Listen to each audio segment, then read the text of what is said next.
നമുക്ക് വീണ്ടും മറ്റൊരു വിഷയത്തിലേക്ക് കടന്ന് ചിന്തിക്കാം. അത് ഇനി തുടർച്ചയായിട്ട് അത് തീരുന്നത് വരെയും നമ്മൾ മുമ്പോട്ട് പോകുന്ന ഒരു വിഷയമാണ് മരണം, മരണാനന്തര ജീവിതം. വളരെ ബുദ്ധിമുട്ടുള്ള, പറയാനും പഠിപ്പിക്കാനും മനസ്സിലാക്കാനും വളരെ ബുദ്ധിമുട്ടുള്ള ഒരു വിഷയമാണ് മരണം, മരണാനന്തര ജീവിതം. അതെന്താ ഇങ്ങനെ പറയാനും പഠിപ്പിക്കാനും ഒക്കെ ബുദ്ധിമുട്ട് വന്നതെന്നറിയാവോ? മലയാളത്തിൽ കിട്ടാവുന്നിടത്തോളം പുസ്തകങ്ങൾ ഞാൻ നേരത്തെ മുതലേ വായിച്ചിട്ടുണ്ട്. ഓരോ ക്രിസ്തീയ മതക്കാരെന്ന് മാത്രമല്ല, ഇവിടെയുള്ള മതപരമായ ചിന്താഗതിയുള്ള എല്ലാവരും അവരവരുടെ മതം അനുശാസിക്കുന്നത് പോലെ ഈ വിഷയത്തെ കുറിച്ച് പറയുകയും പഠിപ്പിക്കുകയും ചെയ്തിട്ടുള്ള പുസ്തകങ്ങളുമുണ്ട്. തികച്ചും വചനപ്രകാരം ആണ് എന്ന് പറയുന്ന കുറച്ച് ചുരുക്കം പുസ്തകങ്ങൾ മാത്രമേ ഉള്ളൂ. ദൈവമക്കളിൽ നിന്നുള്ള ആ വിഷയം തീർന്നു കഴിഞ്ഞപ്പോൾ ജോസ് സാറാണ് ആദ്യം ഈ വിഷയം എടുക്കാനായിട്ട് പറഞ്ഞത്. എനിക്കിതിനെ സംബന്ധിച്ച് അങ്ങനെ ഒരു വിഷയം ഇതിനെ സംബന്ധിച്ച് എടുക്കേണ്ട വരുമെന്നൊരു തോന്നലുണ്ടായിരുന്നുമില്ല.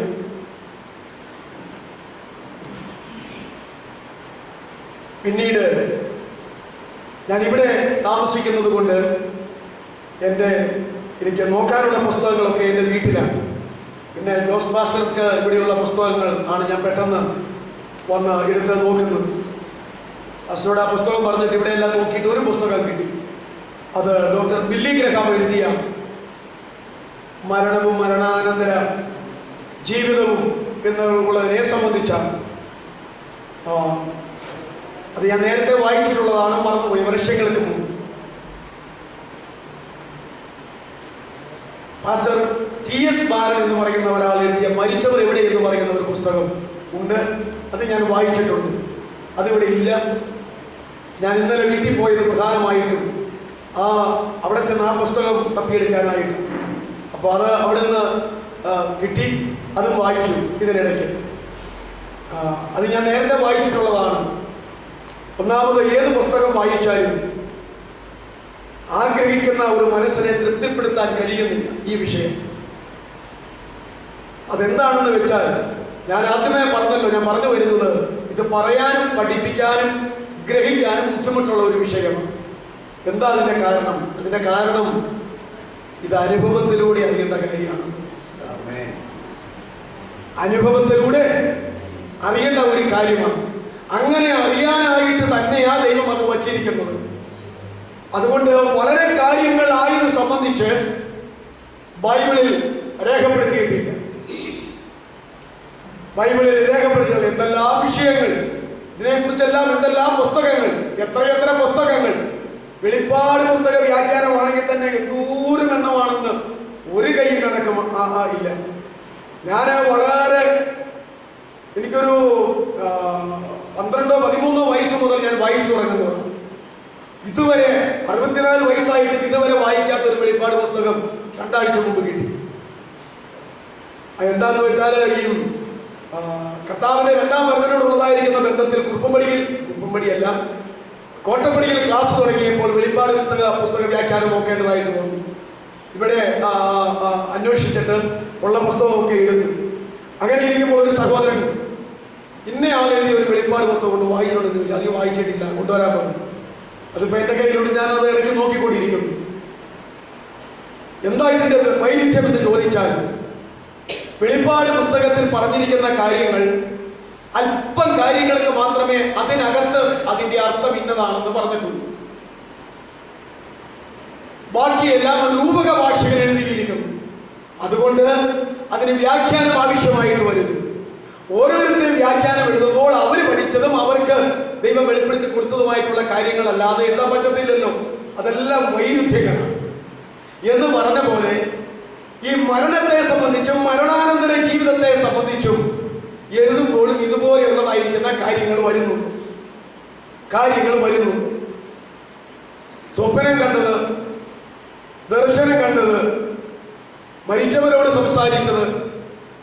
ഇങ്ങോട്ട് സംസാരിച്ചത്, മരിച്ചവരോട് പ്രാർത്ഥിച്ചത്, മരിച്ചവർക്ക് വേണ്ടി പ്രാർത്ഥിച്ചത്, ഇങ്ങനെയൊന്നും പോകുന്നു കാര്യാദികൾ. ഇതെല്ലാം ഓരോരുത്തരുടെ അനുഭവങ്ങളായിട്ട് ഒക്കെ ഈ പുസ്തകങ്ങളിലെല്ലാം ഇടയ്ക്ക് കലർത്തി എഴുതിയിട്ടുമുണ്ട്. അത് അങ്ങനെ തന്നെയെന്ന് പറഞ്ഞാൽ എഴുതിയിരിക്കുന്നത്. പക്ഷേ അങ്ങനെയുള്ള യാതൊരു കാര്യങ്ങളിലേക്കും ഞാൻ കടക്കത്തില്ല, ഒരു വിഷയത്തെ സംബന്ധിച്ചും കടക്കത്തില്ല. ഈ വചനത്തിലുള്ളതല്ലാതെ മറ്റൊന്നും ഞാൻ പറയുന്നുമില്ല. എനിക്കതിൻ്റെ ഒരു കാര്യമില്ല. വചനത്തിൽ ഇന്നതാണ് എന്ന് പറയുകയും എനിക്കോ നിങ്ങൾക്കോ അത് അംഗീകരിക്കാൻ മനസ്സുണ്ടെങ്കിൽ അംഗീകരിക്കും എന്നുള്ളതല്ലാതെ മറ്റൊന്ന് ദൈവം ആഗ്രഹിക്കുന്നില്ല. അംഗീകരിപ്പിക്കാനായിട്ട് ഉദാഹരണങ്ങളും ഉപമകളും വ്യാഖ്യാനങ്ങളും പറഞ്ഞു കൊണ്ടുവന്നാൽ അതെല്ലാം പാളിപ്പോകും. അതാ ഇതിൻ്റെ ഒരു വ്യത്യാസം. അതുകൊണ്ട് ഇതൊരു ബുദ്ധിമുട്ടുള്ള വിഷയമാണ് എന്നാണ് ഞാൻ പറയുന്നത്.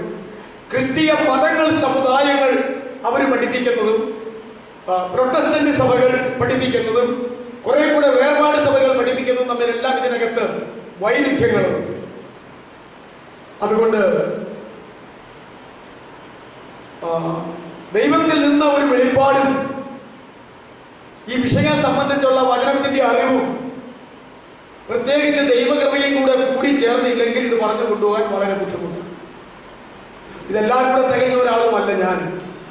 അതുകൊണ്ട് മറ്റു വിഷയങ്ങളെക്കാൾ ഉപരിയായി ഈ വിഷയം നിങ്ങളും പ്രാർത്ഥിച്ചെന്നെ സഹായിക്കണം, നിങ്ങളും പ്രാർത്ഥിച്ചത് കേൾക്കണം. ഇതിനകത്ത് ഒരു അപാകത വരാനായിട്ട് ഇടയാകരുത്. അതുകൊണ്ട് വളരെ ചുരുക്കമായ രീതിയിൽ മാത്രം ഈ വിഷയം കൈകാര്യം ചെയ്യണമെന്ന് ആഗ്രഹിക്കുന്നു. മറ്റു പുസ്തകങ്ങളിലൊക്കെ അധികമായി എഴുതിയിരിക്കുന്ന കാര്യങ്ങൾ ഞാനൊന്ന് ഓടിച്ചു പറയുകയുള്ളൂ, ചുരുക്കമാക്കുകയുള്ളൂ. വചനത്തിലുള്ളതായ കാര്യങ്ങൾ പഴയ നിയമത്തിൽ ദൈവം തമ്പുരാൻ അരുളി ചെയ്തിട്ടുണ്ടെങ്കിൽ ആ കാര്യം, പുതിയ നിയമത്തിൽ കർത്താവായ യേശു അരുളി ചെയ്ത കാര്യങ്ങൾ, സഭാ കാലയളവിൽ പരിശുദ്ധാത്മാവ് അപ്പോസ്തലന്മാരിലൂടെ അരുളി ചെയ്തിട്ടുള്ളതായ കാര്യങ്ങൾ, ഇത് മാത്രമേ നമുക്ക് ചിന്തിക്കേണ്ട ഒരു കാര്യമുള്ളൂ.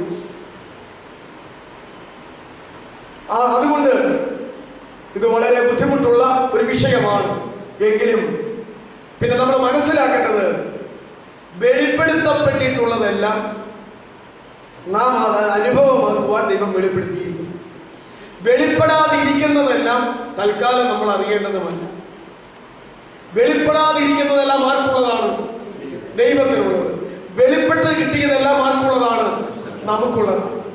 അത്രയുമാണ് ഇതിനകത്തുള്ള കാര്യം. അത് നമ്മൾ ആദ്യം അങ്ങോട്ട് മനസ്സിലാക്കണം.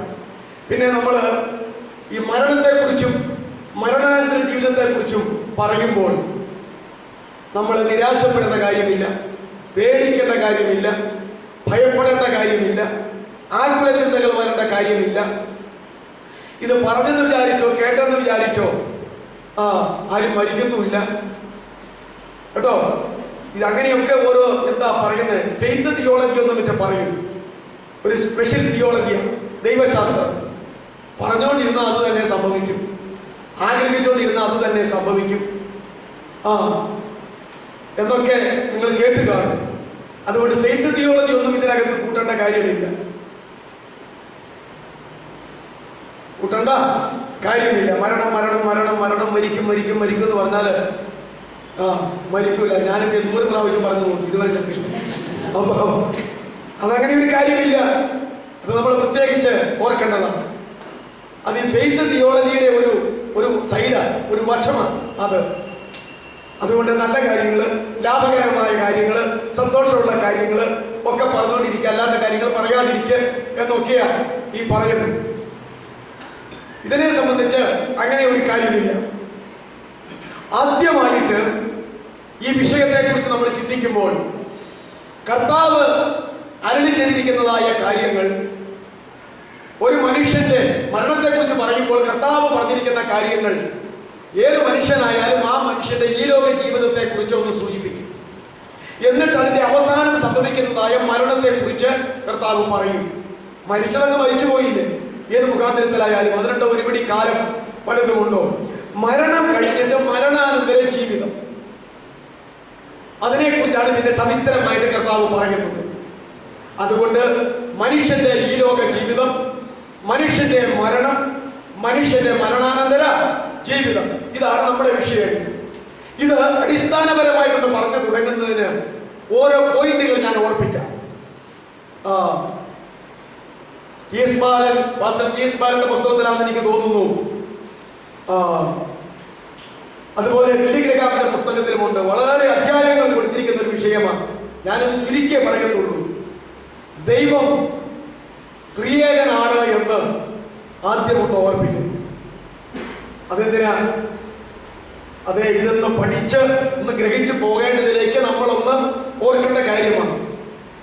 എല്ലാ ക്രിസ്ത്യാനികളും ത്രിയേക ദൈവത്തിൽ വിശ്വസിക്കുന്നവർ അല്ലേ? അത് നമുക്കറിയാം. ആരാ ത്രിയേക ദൈവം എന്ന് പറഞ്ഞാട്ടെ? പിതാവ്, പുത്രൻ, പരിശുദ്ധാത്മാവ്. അപ്പോ തൃത്വത്തെ കുറിച്ച് അല്ല എന്റെ ക്ലാസ്. നമ്മുടെ ക്ലാസ് എന്താ? മരണമാണല്ലോ വിഷയം. അതുകൊണ്ട് ദൈവം ത്രിയേകനാണ്. നിങ്ങൾ എഡിങ് എഴുതിയില്ലേ? എഴുതിയെടുക്കുന്നവരും എന്താ? മനുഷ്യന്റെ ഈ ലോക ജീവിതം, മനുഷ്യന്റെ ഈ ലോക ജീവിതത്തിന്റെ അവസാനം സംഭവിക്കുന്ന മരണം, മരണാനന്തരമുള്ള മനുഷ്യന്റെ ജീവിതം, ഇതാണ് നമ്മൾ ചിന്തിക്കുന്ന വിഷയം. പിന്നീട് അതിന്റെ ഒന്നാമത്തെ പോയിന്റ്, ഒന്ന്, ദൈവം ത്രിയേകനാകും. അതിന് ഒരു വാക്യം എഴുതിയാൽ മതി. ഒരുപടി വാക്യമുണ്ട്. തൃത്വമല്ലോ നമ്മുടെ വിഷയം. ഒരു വാക്യം മത്തായി 28:19 എല്ലാവർക്കും അറിയാം. മത്തായി 28:19. ആകയാൽ നിങ്ങൾ പുറപ്പെട്ട് പിതാവിന്റെയും പുത്രന്റെയും പരിശുദ്ധാത്മാവിന്റെയും നാമത്തിൽ സ്നാനപ്പെടുത്തുകയും, പിന്നെ ഒരുപടി കാര്യങ്ങൾ അവിടെ പറയുന്നുണ്ട്. ഞാൻ നിങ്ങളോട് പറഞ്ഞതൊക്കെ ഈ പ്രമാണിപ്പാത്തക്കവണ്ണം ഉപദേശിച്ചുകൊണ്ട് സകല ജാതികളെയും എന്റെ ശിഷ്യരാക്കണം. അവിടെ ആ തൃത്വത്തിന്റെ മൂന്ന് പേരുടെ പേര് പറഞ്ഞിട്ട് നാമം എന്നുള്ള ഏകവചനമായ അല്ലെ, ഏകവചനത്തിൽ പറഞ്ഞിരിക്കുന്നതുമായ ഒരു കാര്യം ഒന്ന് ഓർമ്മിക്കുന്നു എന്ന് മാത്രമേ ഉള്ളൂ. അതങ്ങ് വിടാം.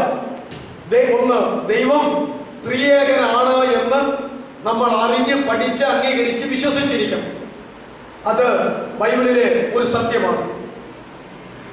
രണ്ട്, മനുഷ്യനും ഒരു ത്രിയേകനാണ് എന്നുള്ളത് നമ്മൾ അറിഞ്ഞ് അംഗീകരിച്ച് പഠിച്ച് വിശ്വസിച്ചിരിക്കണം. എന്താണ് മനുഷ്യനുള്ള ത്രിയേകം? അത് മറ്റതുപോലെയല്ല. ദേഹം, ദേഹി, ആത്മാവ്. ഞാനിപ്പോൾ ഒരു വ്യക്തിയാണ്. പക്ഷേ ഒരു വ്യക്തിയാകുന്ന എന്നിൽ, എന്റെ വ്യക്തിത്വത്തിൽ എത്ര ഘടകങ്ങളുണ്ട്? 3 ഘടകങ്ങൾ. ഏതാണ്? പുറത്തുള്ളത് ദേഹം, പിന്നെയുള്ളത് ദേഹി, പിന്നെയുള്ളത് ആത്മാവ്. അങ്ങനെ ഒരു ഘടകം. മനുഷ്യനും ത്രിയേകനാണ്. 3 ഘടകങ്ങളാൽ അത്ഭുതകരമായി സംയോജിക്കപ്പെട്ടിരിക്കുന്ന ഒരു സൃഷ്ടിയാണ് മനുഷ്യൻ. എന്നാൽ മൃഗങ്ങളോ 2 ഘടകമേ ഉള്ളൂ. ജീവനും പ്രാണനും ദേഹവും. ആത്മാവുണ്ടോ? ഇല്ല. എന്നാൽ മനുഷ്യൻ എന്തുണ്ട്? ദേഹം, ദേഹി, ആത്മാവ്. ദൂതന്മാർക്ക് എന്തുണ്ട്? ആത്മാവും ജീവനും. ശരീരമുണ്ടോ? ഇല്ല. അതുകൊണ്ട് ദൂതന്മാരെ ആത്മസൃഷ്ടികൾ എന്ന് പണ്ഡിതന്മാർ പഠിപ്പിക്കുന്നു. ഈ ലോകത്തിലെ പക്ഷിമൃഗാദികളെ പദാർത്ഥ സൃഷ്ടി എന്ന് പഠിപ്പിക്കുന്നു. ആത്മസൃഷ്ടി, പദാർത്ഥ സൃഷ്ടി. ഇതിനിടയിൽ നിൽക്കുന്ന മനുഷ്യൻ ആത്മപദാർത്ഥ സൃഷ്ടി. കാരണം ദേഹം, ദേഹി, ആത്മാവ്. അപ്പൊ എന്തുണ്ട്? ദേഹവും ജീവനും അതുപോലെ തന്നെ ആത്മാവും ഉണ്ട്. ദേഹം, ദേഹി, ആത്മാവും. അതുകൊണ്ട് വേദപണ്ഡിതന്മാർ മനുഷ്യനെ ഏത് വർഗത്തിലാണ് പെടുത്തിയിരിക്കുന്നത്? ആത്മപദാർത്ഥ സൃഷ്ടിയിലാണ് പെടുത്തിയിരിക്കുന്നത്. ദൂതന്മാർ ആത്മസൃഷ്ടി, ഇവിടെയുള്ള മറ്റ് മനുഷ്യനല്ലാത്ത മറ്റെല്ലാം പദാർത്ഥ സൃഷ്ടി. മനുഷ്യൻ മാത്രം 3 ഘടകമുള്ളതിനാൽ ആത്മപദാർത്ഥ സൃഷ്ടി. അതുകൊണ്ട് ദേഹം, ദേഹി, ആത്മാവ് എന്ന് പറയുന്ന 3 ഘടകങ്ങളാൽ അത്ഭുതകരമായി സംയോജിക്കപ്പെട്ടിരിക്കുന്ന ഒരു വ്യക്തിത്വമാണ് മനുഷ്യൻ. പിന്നെ ഈ മരണം എങ്ങനെയാ സംഭവിക്കുന്നത്? ആത്മാവ് മനുഷ്യനിൽ നിന്ന് വേർപെട്ട് കഴിയുമ്പോൾ അവന് മരണം സംഭവിക്കുന്നു. ആത്മാവിന്റെ കൂടെ എന്തും കൂടെ പോകുന്നുണ്ട്? ജീവൻ അല്ല. 3 ഘടകം ഏതാ? ദേഹി. ദേഹിയും ആത്മാവും കൂടെയാണ് ആത്മാ സൃഷ്ടി പോലെ അങ്ങ് പോകുന്നത് മരിക്കുമ്പോൾ. ഇത് വസിച്ചുകൊണ്ടിരുന്നതായ കൂടാരം, കൂട് ആണ് ഈ മൺകൂടാരം. അത് മണ്ണുകൊണ്ട് പണ്ട് ഉണ്ടാക്കിയതാണ്. യഹോവയായ ദൈവം നിലത്തെ പൊടികൊണ്ട് മനുഷ്യനെ നിർമ്മിച്ചിട്ട് അവരുടെ മൂക്കിൽ ജീവശ്വാസം ഊതിക്കയറ്റി. അപ്പോൾ മനുഷ്യൻ ജീവനുള്ള ദേഹിയായി തീർന്നു. ആ ദൈവത്തിന്റെ ശ്വാസത്തിലൂടെ അവന് ആത്മാവ് വന്നപ്പോൾ ആ ആത്മാവ് ഈ ശരീരവുമായി ബന്ധിക്കപ്പെടുവാൻ മൂന്നാമതൊരു ഘടകം സംജാതമായി, അതാണ് ദേഹി. അതുകൊണ്ട് ആത്മാവിന് ജഡത്തിലെ ശരീരവുമായി ബന്ധപ്പെടുവാൻ ദേഹി വേണം. ജഡത്തിന് ആത്മാവുമായി ബന്ധപ്പെടുവാൻ നടുക്ക് നിൽക്കുന്ന എന്ത് വേണം? ദേഹി വേണം. അല്ലെങ്കിൽ പരസ്പരം ബന്ധപ്പെടുവാനായിട്ട് പറ്റത്തില്ല. അതുകൊണ്ട് വ്യക്തിത്വം എന്ന് പറയുന്നത് വചനത്തിൽ ദേഹിക്കാ കൊടുത്തിരിക്കുന്നത്. മനുഷ്യൻ ജീവനുള്ള ദേഹിയായി തീർന്നു. ഇത് രണ്ടും കൂടെ എവിടെ നിൽക്കുന്നു അവിടെ ജയമാണ്. ആത്മാവും ദേഹിയും കൂടെ ഒരുമിച്ച് നിന്നാൽ അവനൊരു ആത്മീകനായിട്ട് മാറും. അതുപോലെ തന്നെ ദേഹവും ദേഹിയും കൂടെ ഒരുമിച്ച് നിന്നാൽ അവൻ ആരായിട്ട് മാറും? അവനൊരു ജഡീകനായിട്ട് മാറും, ഒരു പൈശാചികനായിട്ട് മാറും. എന്ന് പറഞ്ഞാൽ ഒരു കാര്യം ഓർത്തോണം, ദേഹവും ദേഹിയും ആത്മാവുമുള്ള ഒരു മനുഷ്യൻ മാനസാന്തരപ്പെട്ട് ദൈവത്തിന്റെ പരിശുദ്ധാത്മാവിനെ പ്രാപിക്കുമ്പോൾ ദൈവത്തിന്റെ പരിശുദ്ധാത്മാവ് ഇവന്റെ അകത്തിരിക്കുന്ന ആത്മാവിലേക്ക് വന്നിട്ട് ആ ആത്മാവിൽ വസിച്ചുകൊണ്ട് ആത്മാവിനെയും ആത്മാവ് വഴി ദേഹിയെയും ആത്മാവ് ദേഹി വഴി ജഡത്തെയും ഒതുക്കിക്കൊണ്ടിരിക്കുന്നു. അപ്പോഴാണ് ഒരു ആത്മീക മനുഷ്യനാകുന്നത്. എന്നാൽ ഈ ദൈവത്തിന്റെ പരിശുദ്ധാത്മാവ് ഇങ്ങനെ ഇരിക്കുന്നു എങ്കിലും ജഡവും ദേഹിയും കൂടെ കൂടിയാൽ ഈ ആത്മാവിനെയും പരിശുദ്ധാത്മാവിനെയും ഒതുക്കാൻ കഴിയും. തെറ്റിദ്ധരിക്കരുത്, പരിശുദ്ധാത്മാവ് ദൈവമല്ല, എങ്ങനെ ഒതുക്കാൻ കഴിയും എന്ന് പറഞ്ഞിരിക്കുന്നു. അതുകൊണ്ടാണ് പറഞ്ഞത്, നിങ്ങൾ ആത്മാവിനെ ദുഃഖിപ്പിക്കരുത്, നിങ്ങൾ ആത്മാവിനെ കെടുക്കരുത്, നിങ്ങൾ ആത്മാവിനെ ദുഷിക്കരുത്, നിങ്ങൾ ആത്മാവിനെ വേദനിപ്പിക്കരുത്. അപ്പൊ നമ്മൾ വിചാരിച്ചാൽ ആത്മാവിനെ എന്തെല്ലാം ചെയ്യാൻ കഴിയും? ദുഷിക്കാൻ കഴിയും, കെടുക്കാൻ കഴിയും, ദുഃഖിപ്പിക്കാൻ കഴിയും, വേദനിപ്പിക്കാൻ കഴിയും, ഞരങ്ങാൻ കഴിയും. ആത്മാവുള്ളിൽ ഞരങ്ങിക്കൊണ്ടിരിക്കുന്നു, ഞരക്കാൻ കഴിയും. ഇതൊക്കെ നമുക്ക് കഴിയും. അങ്ങനെയാ ഇതിന്റെ നമ്മുടെ അകത്തേക്ക് വന്നിരിക്കുമ്പോൾ സംഭവിക്കുന്നത്. അതുകൊണ്ട് ഇപ്രകാരം ദേഹത്തേക്ക് ആത്മാവ് അത്ഭുതകരമായി സംയോജിക്കപ്പെട്ടിരിക്കുന്നതിനാൽ ദൈവമക്കൾക്ക് ഒന്നുകൂടെ ഉണ്ട്, ദൈവത്തിന്റെ പരിശുദ്ധാത്മാവും കൂടെ ഉണ്ട്. അതുകൊണ്ട് മനുഷ്യനും എന്താന്ന് നമുക്ക് പറയാൻ കഴിയും? ത്രിയേകനാണ്, അല്ലേ? അപ്പോ ത്രിയേകനായിരിക്കുന്ന ദൈവം ത്രിവിധ ഘടകങ്ങളോട് കൂടെ മലയാള ഭാഷയിൽ ത്രിയേകനായി എല്ലാ മനുഷ്യരെയും സൃഷ്ടിച്ചു എങ്കിൽ ആ സൃഷ്ടിച്ച മനുഷ്യവർഗത്തിനെല്ലാം അവന്റെ ജീവിതത്തിൽ 3 കാര്യങ്ങൾ സംഭവിക്കണമെന്ന് സ്വർഗം കൂട്ടി പ്ലാൻ ചെയ്തു. ഏതാണ് ഈ മനുഷ്യന് സംഭവിക്കേണ്ട 3 കാര്യങ്ങൾ? 1 മനുഷ്യന്റെ ജനനം, 2 മനുഷ്യന്റെ മരണം, 3 മനുഷ്യന്റെ ന്യായവിധി. ഇതെവിടെയാ പറഞ്ഞിരിക്കുന്നത്? കുട്ടികൾ നിങ്ങൾ എഴുതിക്കൊണ്ട് പോയിക്കളാമേ. ദൈവം ത്രിയേകനാണ്, ഒരു വാക്യം പറഞ്ഞില്ലേ? അതുപോലെ തന്നെ മനുഷ്യൻ ത്രിയേകനാണ്. അതിന്റെ വാക്യം ഞാൻ പറഞ്ഞോ? ഇല്ല, ഒരു വാക്യം മതിയല്ലോ. 1 തെസ്സലോനിക്കർ 5:23. അല്ലെങ്കിൽ സമയം നീണ്ടു പോകും. ഉൽപ്പത്തി 2:18 ദേഹി ഉണ്ടെന്ന് പറഞ്ഞു. സക്രിയ 12:1-2 ആത്മാവ് ഉണ്ടെന്ന് പറഞ്ഞു. ഈ 1 തെസ്സലോനിക്കർ ലേഖനത്തിൽ ദേഹവും കൂടി ഉണ്ടെന്ന് പറഞ്ഞു. ബൈബിളിൽ 3 ഭാഗത്തായിട്ട് 3 ഘടകങ്ങൾ ഉണ്ടെന്ന് പറഞ്ഞിരിക്കുന്നു. അതാ അതിന്റെ രസം.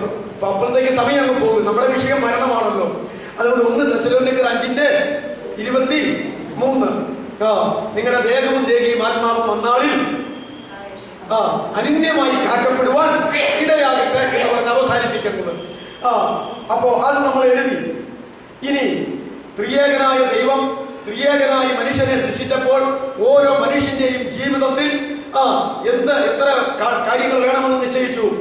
3 അവസ്ഥകൾ, 3 ഘട്ടങ്ങൾ വേണമെന്ന് നിശ്ചയിച്ചു. അതിൽ ഒന്നേതാ? മനുഷ്യന്റെ ജനനം. അപ്പോ അത് എഴുതിക്കൂ. മനുഷ്യന്റെ ത്രിവിധ അനുഭവങ്ങൾ. 1 മനുഷ്യന്റെ ജനനം. ആ ജനനത്തിന്റെ ഒരു വാക്യം അപ്പോസ്തല പ്രവൃത്തി 17:26. അപ്പോസ്തല പ്രവൃത്തി 17:26 വാക്യം ഇങ്ങനെയാണ്. വാക്യത്തിന് മാറ്റമില്ല. അവൻ ഭൂലോകത്തിൽ എങ്ങും കുടിയിരിപ്പാൻ ഒരുത്തനിൽ നിന്ന് മനുഷ്യജാതിയെ മുഴുവൻ ഉളവാക്കി. പൗലോസ് പ്രസംഗിക്കുകയാണ് അപ്പോസ്തല പ്രവൃത്തിയിൽ. ഉടനെ പൗലോസ് ആ ജനത്തോട് പറയുകയാണ്, അവർ വലിയ തത്വകന്മാരും ജ്ഞാനമൊക്കെ ഉള്ളവരുമാണ്. അവൻ ഭൂലോകത്തിൽ എങ്ങും കുടിയിരിപ്പാൻ ഒരൊറ്റ മനുഷ്യനിൽ നിന്ന് ഈ മാനവജാതിയെ മുഴുവൻ ഉളവാക്കിയെന്ന് 1-ാം നൂറ്റാണ്ടിൽ പൗലോസ് ജനത്തോട് പ്രസംഗിക്കുകയാണ്. അപ്പോ ആദ്യത്തെ മനുഷ്യനെ എങ്ങനെയാണ് നിർമ്മിച്ചത്? മണ്ണുകൊണ്ട് നിർമ്മിച്ചിട്ട് അവനെ ദേഹവും ദേഹിയും ആത്മാവും ഉള്ളവനാക്കി തീർത്തു. അതല്ലേ ആദാം. രണ്ടാമത് ഹവ്വയെ എങ്ങനെ സൃഷ്ടിച്ചു? ആദാമിന്റെ വാരിയിൽ എടുത്തും അവന്റെ അസ്ഥിയിൽ നിന്ന് അസ്ഥിയും അവന്റെ മാംസത്തിൽ നിന്ന് മാംസവും എടുത്ത് ഇന്നത്തെ ഭാഷയിൽ പറയാൻ എളുപ്പമായി എന്താ പ്ലാസ്റ്റിക് സർജറി എന്നായിരുന്നു നേരത്തെ പറഞ്ഞുകൊണ്ടിരുന്നത്. ഇപ്പൊ അതും മാറ്റി ക്ലോണിംഗ് എന്നോ ഏതാണ്ടൊക്കെ ആയിട്ടുണ്ട് അല്ലേ ചേച്ചി? എന്നതാന്ന് ചോദിച്ചാൽ എനിക്ക് അതൊന്നും അറിയത്തില്ല. അപ്പൊ പ്ലാസ്റ്റിക് സർജറി വന്നു കഴിഞ്ഞാൽ എനിക്ക് പറയാൻ എളുപ്പമായി. അവ എങ്ങനെ ശ്രമിച്ചു? അതേ പ്ലാസ്റ്റിക് സർജറി എന്ന് പറയുമ്പോൾ ഇപ്പോഴത്തെ കാര്യവും അപ്പൊ ശരിയാ, ദൈവം തമ്മിൽ ഡോക്ടറായിട്ട് നിർമ്മിച്ചു എന്ന് പറഞ്ഞു കഴിഞ്ഞാൽ പെട്ടെന്ന് മനസ്സിലാകും. ഇങ്ങനെ അവയെയും സൃഷ്ടിച്ചു. പിന്നീട് കായീൻ, ആബേൽ, ശേത്ത് തുടങ്ങിയ ആളുകൾ ഇങ്ങനെ ജനിച്ചു പോകുന്നത് എങ്ങനെയാ? ഈ സ്ത്രീ പുരുഷനിൽ കൂടെ അല്ലേ? അതാ പറയുന്നത്, അവൻ ഒരുത്തരിൽ നിന്ന് അവയെ പോലും എവിടെ നിന്നാ ജനിപ്പിച്ചത്? യഥാർത്ഥത്തിൽ ആദമിൽ നിന്നാ ജനിപ്പിച്ചത്. ഒരു വാരിയലിങ് എടുത്തേച്ച് ഈ ആദാമിൽ നിന്ന് തന്നെ പ്ലാസ്റ്റിക് സർജറി എടുത്ത അതങ്ങ് ശരിയാക്കിയത്. അതുകൊണ്ടാണ് പൗലോസ് പറഞ്ഞത് ദൈവശാസ്ത്രത്തിൽ അവൻ ഒരുത്തരിൽ നിന്ന് ഈ ഭൂലോകത്തിലെ മാനവജാതിയെ മുഴുവൻ ഉരുവാക്കി. അതുകൊണ്ട് മനുഷ്യന് എന്തുണ്ട്? മനുഷ്യൻ ഒന്നാമതൊരു ജനനമുണ്ട്. ആദാം എങ്ങനെയാ ജനിച്ചത്? ആദാമിന് ജനിച്ചതല്ല, ആദാമിനെ ഇല്ലായ്മയിൽ നിന്ന് ഒരേ തമ്പുരാൻ സൃഷ്ടിച്ചതാണ്. എന്നാൽ ഹവ്വയെ ഇല്ലായ്മയിൽ നിന്ന് സൃഷ്ടിച്ചതല്ല, ഉള്ളതിൽ നിന്ന് ഒരു സർജറി നടത്തി എടുത്തതാണ്. എന്നാൽ പിന്നീട് ഇവർ രണ്ടുപേരും കൂടെ ചേർന്ന ഓരോരുത്തരും ജനിക്കണം എന്നുള്ള നിയമം ദൈവം വെച്ചു. അതുകൊണ്ട് മനുഷ്യന്റെ ജീവിതത്തിൽ എന്ത് വേണമെന്ന് വെച്ചു? ഒരു ജനനം വേണം. സ്ത്രീ പുരുഷ ബീജ സങ്കലനത്താൽ ഒരു ജനനം നടക്കണം എന്ന് വെച്ചു. അതുകൊണ്ട് അതിന്റെ വാക്യമാ അപ്പോസ്തല പ്രവൃത്തി 17:26. എബ്രായർ 9:27. എല്ലാവർക്കും അറിയാമല്ലോ. എബ്രായർ 9:27. ഒരിക്കൽ മരണവും പിന്നെ ന്യായവിധിയും ദൈവം മനുഷ്യർക്ക് നിയമിച്ചിരിക്കുകയാൽ, പിന്നെ വാക്യം നിർത്തുന്നില്ല, ഒത്തിരി കാര്യം പറയുക യേശു ക്രിസ്തുവിന്റെ. അപ്പൊ മനുഷ്യന്റെ ജീവിതത്തിൽ പിന്നെ എന്തുകൂടെ വെച്ചിട്ടുണ്ട്? നിയമിച്ചിട്ടുണ്ട്. മരണവും ന്യായവിധിയും വെച്ചിട്ടുണ്ട്.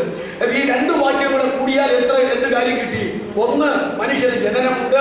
രണ്ട്, പിന്നീട് ഒരിക്കൽ ജനിച്ച മനുഷ്യന് മരണമുണ്ട്.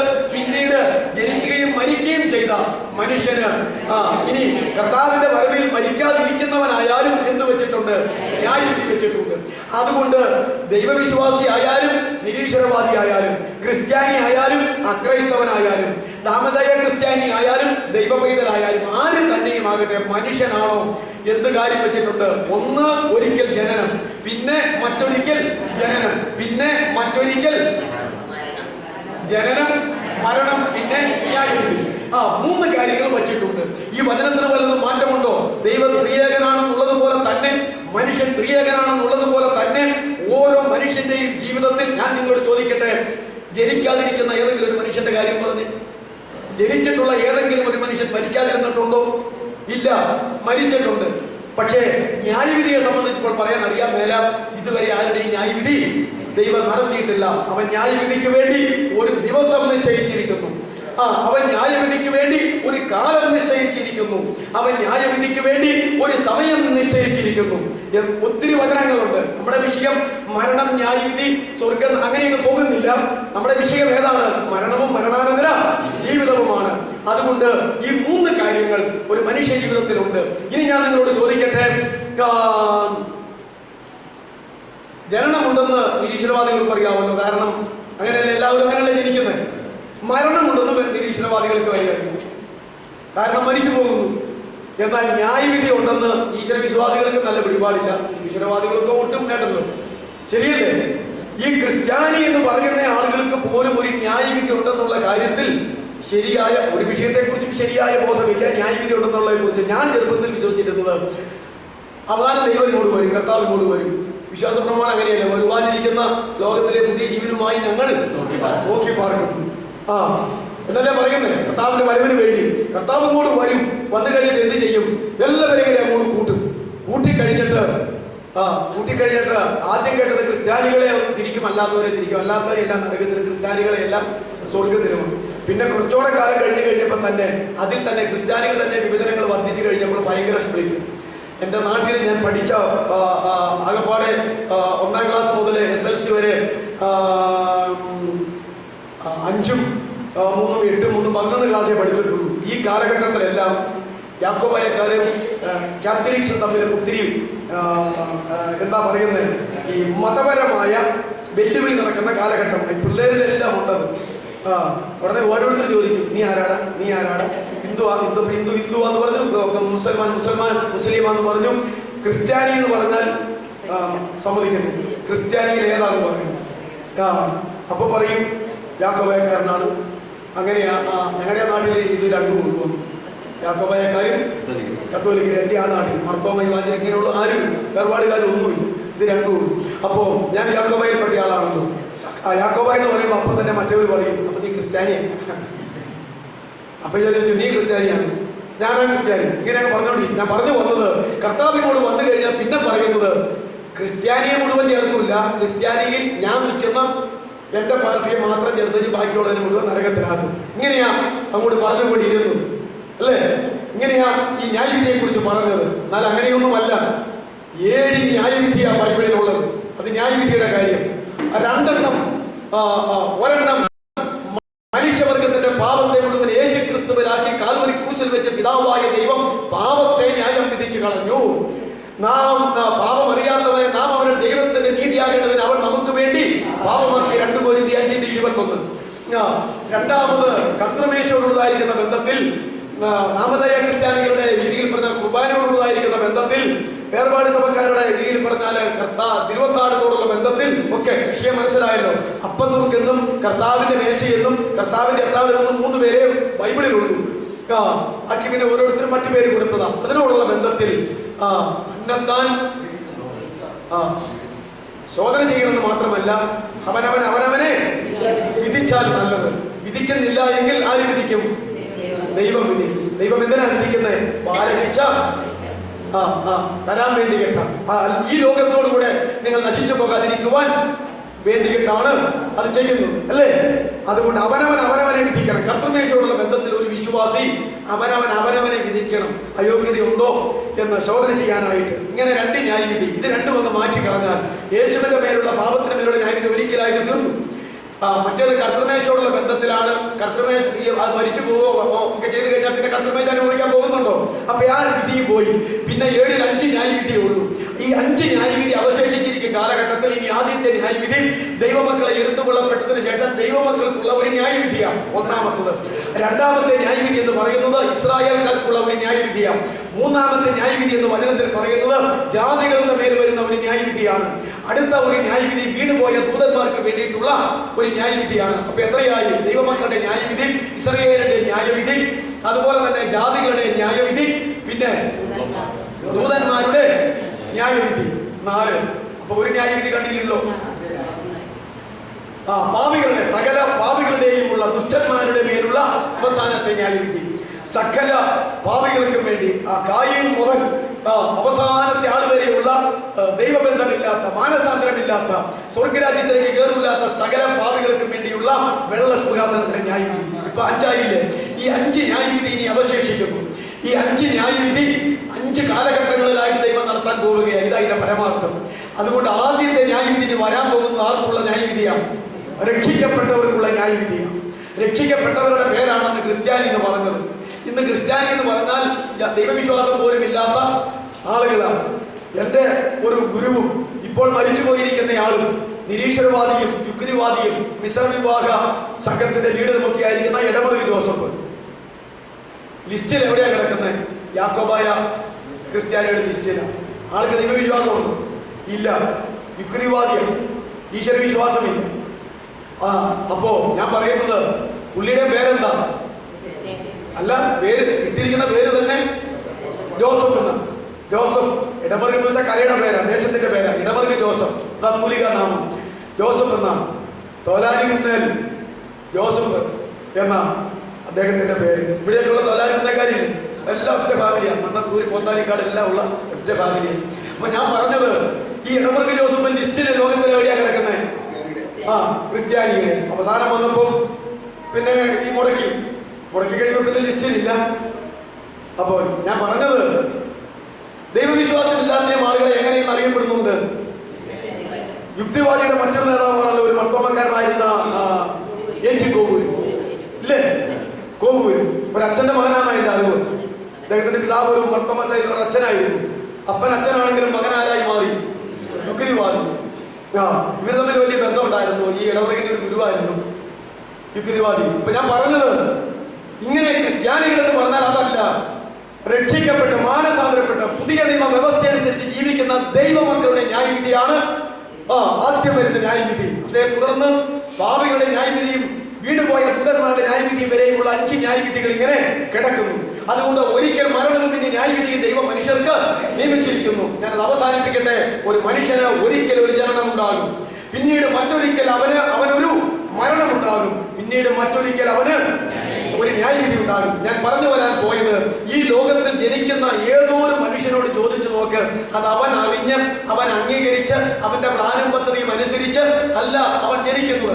ഞാൻ ജനിച്ചത് ഞാൻ അറിഞ്ഞ് എന്റെ താല്പര്യപ്രകാരം എന്റെ പ്ലാനും പദ്ധതിയും അനുസരിച്ചല്ല ഞാൻ ജനിച്ചുപോയി. ശരിയല്ലേ?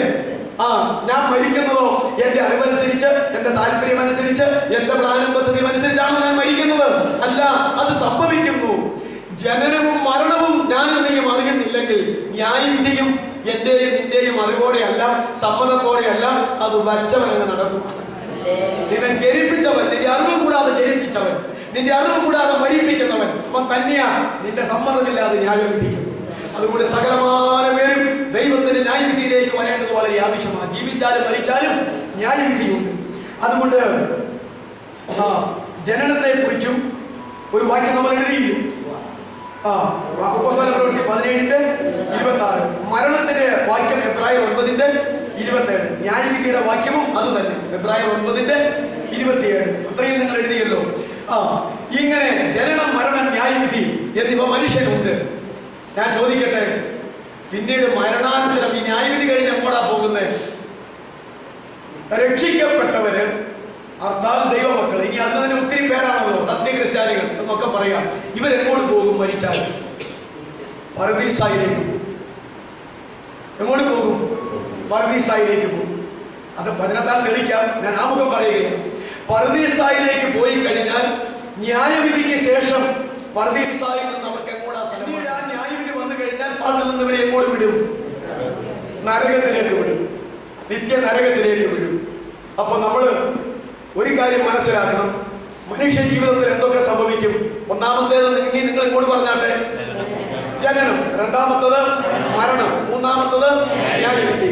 ന്യായവിധിയിൽ നന്മ ചെയ്തവർ, ഇനി മറ്റൊരു വേദവാക്യ ഭാഷ്യമാണ്, നന്മ ചെയ്തവർ ജീവനായും തിന്മ ചെയ്തവർ ന്യായവിധിക്കായും എന്ന ഒരു വാക്യമുണ്ട്. അതേ വാക്യം ദാനിയേലിന്റെ പ്രവചനമാണ്. നമുക്ക് പിന്നെ ചിന്തിക്കാം. മണ്ണിൽ ഉറങ്ങുന്ന നിദ്ര പ്രാപിച്ചവരിൽ പലരും, ചിലർ ലജ്ജയ്ക്കായിട്ടും നിത്യ രക്ഷയ്ക്കായിട്ടും മറ്റു ചിലർ നിത്യ ജീവനായിട്ടും ഉയർത്തെഴുന്നേൽക്കുന്ന നാഴിക വരുന്നു. ഇങ്ങനെയല്ല പറഞ്ഞിരിക്കുന്നത്. കർത്താവ് പറഞ്ഞപ്പോൾ അത് യോഹന്നാന്റെ സുവിശേഷം 5-ലുണ്ട്. നമുക്ക് പിന്നെ എഴുതാം. കല്ലറകളിൽ വസിക്കുന്നവരെല്ലാം അവന്റെ ശബ്ദം കേട്ട് നന്മ ചെയ്തവർ ജീവന് വേണ്ടിയും തിന്മ ചെയ്തവർ ന്യായവിധിക്ക് വേണ്ടിയും, ന്യായവിധിയല്ല അവിടെ ശിക്ഷാവിധി എന്നാ വേണ്ടത്, ശിക്ഷാവിധിക്ക് വേണ്ടിയും പുനരുദ്ധാനം ചെയ്യാനുള്ള നാഴിക വരുന്നു. അപ്പൊ ന്യായവിധിക്ക് ശേഷം ആളുകൾ രണ്ടായിട്ട് തിരിയുന്നു. പാതാളത്തിലേക്ക് ചീർത്തിയാത്മാക്കൾ എങ്ങോട്ട് പോകുന്നു? ന്യായവിധിക്ക് ശേഷം പാതാളത്തിലേക്ക് പോകുന്നു. നല്ല ആത്മാക്കൾ എങ്ങോട്ട് പോകുന്നു? പർദീസായിലേക്ക് പോകുന്നു. ന്യായവിധി വന്നു കഴിഞ്ഞാൽ പാതാളത്തിലുള്ള ചീർത്തിയാത്മാക്കളെ എങ്ങോട്ട് വിടുന്നു? നരകത്തിലേക്ക് വിടുന്നു. പർദീസായിലുള്ള നല്ല ആത്മാക്കളെ എങ്ങോട്ട് വിടുന്നു? സ്വർഗത്തിലേക്ക് വിടുന്നു. പിന്നെ എന്തിനാണ് ഈ ന്യായവിധി? അതെ, നരകത്തിലേക്ക് വിടാനാണെങ്കിലും അവിടെ ഗ്രേഡ് നിശ്ചയിക്കാൻ, ദുഷ്ടതയുടെ കാഠിന്യത്തിന്റെ ഗ്രേഡ് നിശ്ചയിക്കണം. എല്ലാവരും ഒരുപോലെയാണ് പാപം ചെയ്തേക്കണം. ഒരു പാപം ചെയ്തേക്കുന്നവനും 100 പാപം ചെയ്തേക്കുന്നവനും ഒക്കെ ഇല്ലേ? ഇവരെല്ലാം അതിന്റെ തക്കവണ്ണം ശിക്ഷ കൊടുക്കണ്ടേ? അതിനു വേണ്ടി കിട്ടാ പാവികളെ ന്യായം വിധിക്കണം. അല്ലാതെ പാവികളെ ന്യായം വിധിക്കുന്ന സ്വർഗവും നരകവും കൊടുക്കാൻ വേണ്ടിയിട്ടല്ല. ഇനി നിത്യമായ നരകത്തിലേക്ക് വിടുമ്പോൾ നിന്റെ പോസ്റ്റ് എന്തായിരിക്കണം? നിന്റെ ശിക്ഷ എത്രയായിരിക്കണം? ഇല്ലേ? ഈ നമ്മൾ ഇവിടെ തന്നെ കോടതി വിധിക്കുമ്പോ തൂക്കിക്കൊല്ലാൻ വിധിക്കുന്നു, ജീവപര്യന്തം വിധിക്കുന്നു, പല തെറ്റുകുറ്റങ്ങൾ ഒന്നിച്ചു കൂട്ടിയിട്ട് ഒക്കെ വിധിക്കുന്നു. ആ ഗ്രേഡ് അനുസരിച്ചാണ് വിധിക്കുന്നത് എന്ന് പറഞ്ഞ കണക്ക്. അപ്പോ നല്ല ആത്മാക്കളെ എന്തിനാ വിധിക്കുന്നത്? അവരെ പിന്നെ നരകത്തിലേക്ക് വിടാനായിട്ടല്ല, പ്രതിഫലം കൊടുക്കുന്ന ഗ്രേഡ് നിശ്ചയിക്കും. പ്രതിഫലം കൊടുക്കുന്ന ഗ്രേഡ് നിശ്ചയിക്കാം. അതിനു വേണ്ടി കിട്ടും. അപ്പൊ രണ്ടിനെയും ഗ്രേഡ് ഉണ്ട്. അതാണോ ദൈവത്തിന്റെ നീതി? 1 പാപം ചെയ്തവനും 2 പാപം ചെയ്തവനും 9 പാപം ചെയ്തവനും 100 പാപം ചെയ്തവനും എല്ലാം അതിന് തക്കവണ്ണം കാഠിന്യമേറിയ ശിക്ഷ കൊടുക്കണം. അതുപോലെ തന്നെ ജീവിതത്തിൽ, ശുശ്രൂഷയിൽ എല്ലാം ആത്മാവിന്റെ ഗൈഡൻസ് അനുസരിച്ച്, ദൈവവചനം അനുസരിച്ച് ദൈവത്തെ പ്രസാദിപ്പിച്ച് ജീവിക്കാത്ത ദൈവമക്കൾ കാണും. അവർക്ക് അതിന് തക്കവണ്ണം മാത്രമേ പ്രതിഫലം കിട്ടത്തുള്ളൂ. അതിനു വേണ്ടിയിട്ടും ഞാൻ വിധി വെച്ചിരിക്കുന്നു. അപ്പോ ഒരു മനുഷ്യന്റെ ജീവിതത്തിൽ എത്ര കാര്യം സംഭവിക്കും? എല്ലാ യാക്കോബായ സഭയുടെ പ്രാർത്ഥനാക്രമത്തില്, കുർബാനക്രമത്തില് എല്ലാം എഴുതി വെച്ചിട്ടുണ്ടായിരുന്നു. മനുഷ്യന്റെ അവസാന കാര്യങ്ങൾ 4 എന്നെ ഞാൻ പഠിച്ചത്, അന്ന് സന്ദേശത്തിൽ പഠിപ്പിച്ചു നോക്കി. എങ്ങനെയാ? മരണം, ന്യായവിധി, സ്വർഗം, നരകം. മരണം, ന്യായവിധി, സ്വർഗം, നരകം. ജനങ്ങൾ ഒരു വിട്ടു. അത് പിന്നെ കുഴപ്പമില്ല, എല്ലാം ജനിക്കുന്നുണ്ടല്ലോ. മരണം, ന്യായവിധി, അത് കഴിഞ്ഞാൽ ഒന്നുകിൽ സ്വർഗം അല്ലെങ്കിൽ നരകം. അപ്പൊ എന്തെല്ലാം വിട്ടു? താൽക്കാലികമായ ആത്മാക്കളുടെ വാസസ്ഥലം രണ്ടും വിട്ടു. അവർ ഡാക്ടർമാരുടെ ചിന്ത ഇത്രയേ ഉള്ളൂ. ഇത് വിശദമായി പഠിപ്പിക്കുകയല്ല. മരണവും ന്യായവിധിയും കഴിഞ്ഞാൽ മനുഷ്യനെ രണ്ടായിട്ട് മാറ്റും.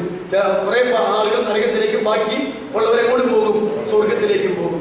അതുകൊണ്ട് ഈ ക്രിസ്ത്യാനിയായി ജീവിക്കുന്ന നീ ഒരു മരണമുണ്ടെന്ന് ഓർക്കണം, ഒരു ന്യായവിധി ഉണ്ടെന്ന് ഓർക്കണം. നരകത്തിലേക്കല്ല സ്വർഗത്തിലേക്ക് പോകാൻ തക്കോടെ നീ ഒരുങ്ങണം. ഇത്രയും അത് എഴുതി വെച്ചവരുടെ ഒരു മനുഷ്യന്റെ അവസാനത്തെ കാര്യങ്ങൾ 4 എപ്പോഴും ഓർക്കേണ്ട സംഗതികൾ എന്നാണ് എഴുതി വെച്ചിരിക്കുന്നത്. എപ്പോഴും ഓർമ്മിപ്പിക്കേണ്ട സംഗതികൾ. അപ്പോ 24 മണിക്കൂറും ഓർമ്മിച്ചു കൊണ്ടിരിക്കേണ്ട ഒരു സംഗതിയാണ് യാക്കോബായ സഭയിൽ. ഏത്? മരണം, ന്യായവിധി, സ്വർഗം, നരകം. അതിന് ജീവിതത്തിൽ ഒരിക്കലെങ്കിലും ഓർക്കുന്നു. എപ്പോഴും ഓർക്കാൻ പോയിട്ട് മനഃശാസ്ത്രം പറയും അത് ഓർക്കല്ലേ, അതങ്ങനെ പറയല്ലേ, അതങ്ങനെ ചിന്തിക്കല്ലേ എന്നാ അവര് പറയത്തുള്ളൂ. പിതാക്കന്മാര് പറഞ്ഞു, ആത്മാവുള്ള പിതാക്കന്മാരൊക്കെ പറഞ്ഞു എപ്പോഴും ഓർക്കേണ്ട കാര്യം ഇതാണ് എന്ന്. അല്ലേ? അല്ലേ? അത് കഴിഞ്ഞ് പിന്നെ കുറച്ച് കഴിഞ്ഞപ്പോ ഇതൊന്ന് മാറ്റി. മനുഷ്യന്റെ അവസാന കാര്യങ്ങൾ 4 ഓർക്കാനുള്ളത് ഇട്ടിങ്ങൊന്ന് മാറ്റി. പിന്നെ ഇത് 2 ഇട്ടിന് ഞാൻ ഓർക്കുന്നുണ്ട്. മനുഷ്യന്റെ അവസാന കാര്യങ്ങൾ 4: മരണം, ന്യായവിധി, സ്വർഗം, നരകം. എന്നാൽ എപ്പോഴും ഓർമ്മയിലിരിക്കേണ്ട സംഗതി അതായിരുന്നു ആദ്യത്തെ ഇട്ടിന്. അത് പിന്നെ എന്തോ ഈ ശാസ്ത്രം ഇങ്ങനെ വളർന്നു വന്നപ്പോൾ ഉള്ള പിതാക്കന്മാര് മാറ്റിയതാണ്. അപ്പോ മരണം, ന്യായവിധി, സ്വർഗം, നരകം, ഇത്രത്തോളം കാര്യങ്ങൾ. അപ്പൊ എന്താണ്? നമ്മൾ ഒരിക്കൽ ജനിക്കണം, ഒരിക്കൽ മരിക്കണം, ഒരിക്കൽ ദൈവം നമ്മെ ന്യായം വിധിക്കും. ഇനി എന്താണ്? പാതാളത്തിലാണ് കിടക്കുന്നവരെല്ലാം എങ്ങോട്ടേക്ക് പോകും? നരകത്തിലേക്ക് പോകും. പർദീസായിലുള്ളവരെല്ലാം സ്വർഗത്തിലേക്ക് പോകും. ഞാൻ ഇത് പോകും. ഇതല്ല വിഷയം. ഇവിടെ മരണവും ജീവിതവുമാണോ വിഷയം? 150 കൊല്ലം ജീവിച്ചെന്ന് പറയുന്നതും 10 വർഷം ജീവിച്ചെന്ന് പറയുന്നതും ഇതല്ല ഇവിടുത്തെ വിഷയം. എവിടെ ചെന്ന് ചേരുന്നു എന്നുള്ളതാണ് വിഷയം. ജനനത്തിന്റെ കാര്യത്തിൽ സംശയമുണ്ടോ? ഇല്ല. മരണത്തിന്റെ കാര്യത്തിൽ സംശയമുണ്ടോ? ദൈവവചനപ്രകാരം ന്യായവിധിയുടെ കാര്യത്തിൽ സംശയമുണ്ടോ? ഇല്ല. എന്നാൽ നമ്മെ സംബന്ധിച്ചിടത്തോളം നാം എവിടെ ചെന്ന് ചേരുന്നു എന്നുള്ളതാണ് ഇതിന്റെ പ്രധാനപ്പെട്ടതായിട്ടുള്ള കാര്യം. അപ്പോ ന്യായവിധി വരെ നിങ്ങൾ എഴുതിയില്ലേ? അതിനുശേഷം പറുദീസ, അതിനുശേഷം പറുദീസ. ലൂക്കോസ് 16:23 ഒരൊറ്റ വാക്യം മാത്രം എഴുതിയ വിഷയം നിങ്ങൾ എഴുതിയാൽ മതി ഓർക്കാൻ. നല്ല ആത്മാക്കൾ പോകുന്ന, മരിച്ചാൽ നല്ല ആത്മാക്കൾ പോകുന്ന പറുദീസ. ലൂക്കോസ് 16:23. ലാസർ പോയത്, അതിന് വേറൊരു പേരുണ്ട്, അബ്രഹാമിന്റെ മടി. അടുത്തത് പാതാളം. ആ ധനവാൻ പോയത് ലൂക്കോസ് 16:20. പാതാളം ലൂക്കോസ് 16:20 അല്ലല്ലോ, 16:23 തന്നെ. 16:23, 20 അല്ല. പാതാളം, പറുദീസ രണ്ടിനും വാക്യം ഒന്ന് തന്നെ. 22 മുതൽ വാക്യമായിരിക്കും അല്ലേ?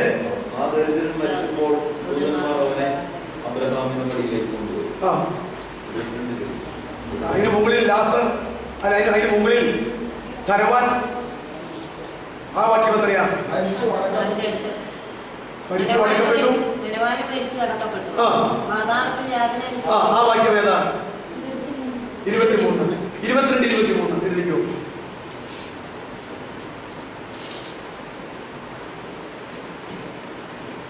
അടുത്തത് നരകം. ഒരു വാക്യം എഴുതിയാൽ മതി. മത്തായി 10:28. മത്തായി 10:28. ഒരുപടി വാക്യമുണ്ടല്ലോ, ഒരൊറ്റ വാക്യം മാത്രമേ എഴുതിയാൽ മതി. സ്വർഗം വെളിപ്പാട് 12:12. വെളിപ്പാട് 12:12.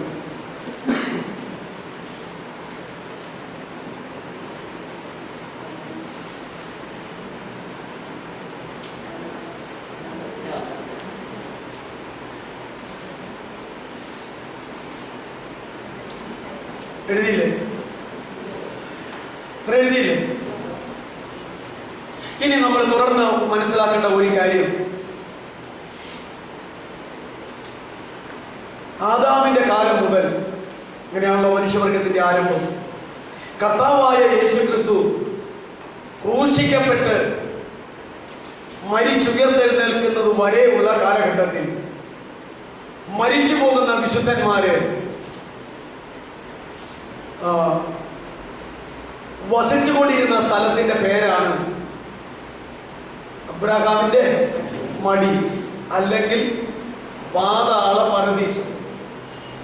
പാതാള പരദീസം എന്ന് പറയുന്നു.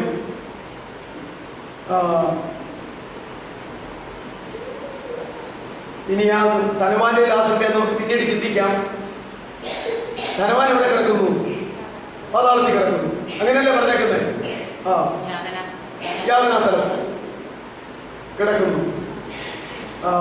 മുകളിലേക്ക് നോക്കിയപ്പോൾ ആരെ കണ്ടു? ലാസറിനെയും അബ്രഹാമിനെയും കണ്ടു, അല്ലേ? അപ്പോൾ ലാസറും അബ്രഹാമും ഇരിക്കുന്ന പർദീസ അല്ലെങ്കിൽ അബ്രഹാമിന്റെ മടി എന്ന് യഹൂദന്മാർ പറഞ്ഞുകൊണ്ടിരുന്ന ആ സ്ഥലം മുകളിലാണോ താഴെയാണ്?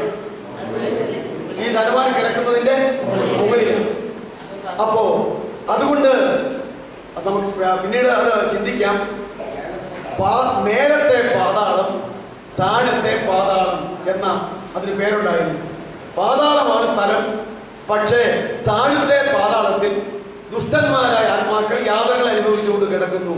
ആ പാതാളത്തിന്റെ മേലത്തെ തട്ടിൽ ഇപ്പൊ പറയാൻ വളരെ എളുപ്പമാണ്. എത്ര നിലയുള്ള കെട്ടിടമുണ്ട്? ഈ ലോകത്തിലെ അത്ഭുതങ്ങളിൽ ഒന്ന് അമേരിക്കയിലെ പണ്ടൊരു കെട്ടിടമായിരുന്നു പറഞ്ഞു കേട്ടിട്ടുണ്ട്. Empire state building. അത് തന്നെയാണോ? അത് അങ്ങനെ തന്നെയാണോ? അതുണ്ടോ? പുതിയത് ആ ഉരുണ്ടിയാടി പോയി നിന്നുവല്ലോ ആയിരുന്നോ? അല്ല, അവര് വന്ന് വിമാനം ഇടിച്ച് തകർത്ത് ഇതല്ല. അത് വേറെ സെന്ററും പിന്നെ പെന്റഗണും രണ്ട് ഇതാ യുദ്ധത്തിന്റെയും ധനത്തിൽ എക്കണോമിക് ആയിട്ടുള്ള ഓഫീസും, അല്ലേ? മറ്റേത് ഏറ്റവും ഉയർന്ന. അപ്പൊ എത്ര നിലയായി ഉള്ളത്? ആ അത്ഭുതത്തിന്റെ 130. ഏതാണെങ്കിലും 100-ലധികം ഉണ്ടല്ലോ. നോക്കിയേ, ആദ്യത്തെ ഒന്നാമത്തെ നിലയിൽ താമസിക്കുന്നവരും പിന്നെ അതിന്റെ മുകളിലേക്ക് താമസിച്ച് 130ാമത്തെ നിലയിൽ കിടക്കുന്നവരും, ഇല്ലേ? ഇപ്പൊ ഇത് കോൺക്രീറ്റ് കാരണം കാണാൻ വേണം. അവരുടെ കെട്ടിടം എനിക്കറിയാൻ പറ്റും. അപ്പോ ഇത് കാണാവുന്ന ചില്ലാന്നങ്ങ് സങ്കല്പിച്ചേ.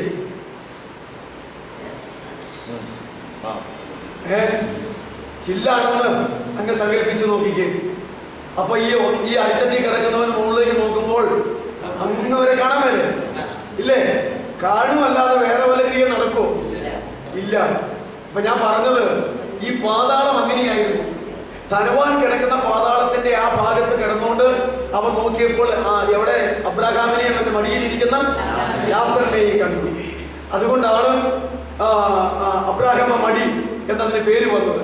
ഇതിന് പഴയ നിയമത്തിൽ പറഞ്ഞുകൊണ്ടിരുന്ന പേര് താഴത്തെ പാതാളം, മേലത്തെ പാതാളം, അല്ലെങ്കിൽ യാതനകളുടെ സ്ഥലമായ പാതാളം, അബ്രഹാമിന്റെ മടിയായ പർദീസ്. ഇങ്ങനെയായിരുന്നു. ഇതാണ് കർത്താവ് ആ കാര്യങ്ങൾ പറയുമ്പോൾ അതങ്ങനെ പറയാനായിട്ട് ഇടയായത്. ഞാൻ പറഞ്ഞു വരുന്നത്, ഇതിനൊരു സ്ഥലം മാറ്റം നടത്തി നമ്മുടെ കർത്താവ്.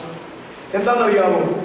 താൻ പത്രോസിന്റെ ലേഖനത്തിലുണ്ട്. അതിപ്പോ എടുക്കാനായിട്ട് നേരമില്ലല്ലോ, തീരാൻ പോവാ. പത്രോസിന്റെ ലേഖനത്തിലുണ്ട്. അവൻ ആത്മാവിൽ ചെന്നിട്ട് പണ്ട് നോഹിയുടെ കാലത്ത് ജനത്തിനു വേണ്ടി പെട്ടകം ഒരുക്കുമ്പോൾ അംഗീകരിക്കാത്തവരും അനുസരിക്കാത്തവരുമായി തടവിലുള്ള ആത്മാക്കളോട് യേശു ക്രിസ്തു മരിച്ചിട്ട് ആത്മാവിൽ ചെന്ന് ആ സന്ദേശം അറിയിച്ചു എന്ന് പത്രോസ് പറയുന്നു. ശരിയല്ലേ?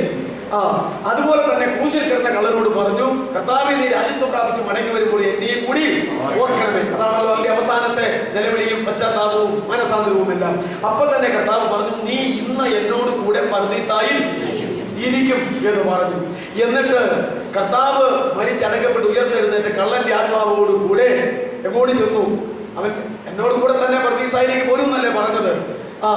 അവിടെ ചെന്നിട്ട് ഈ അടിയിലത്തെ പാതാളത്തിലും മുകളിലത്തെ പാതാളത്തിലും അവിടെ ചെന്ന്, അപ്പൊ എവിടെ നിന്നാലും കാണാമല്ലോ, അബ്രഹാം ഇരിക്കുന്നിടത്ത് ലാസർ ഇരിക്കുന്നിടത്ത് കർത്താവ് ചെന്ന് കഴിയുമ്പോൾ താഴെ വേദന അനുഭവിക്കുന്നവർക്ക് എന്ത് ചെയ്യാൻ കഴിയും?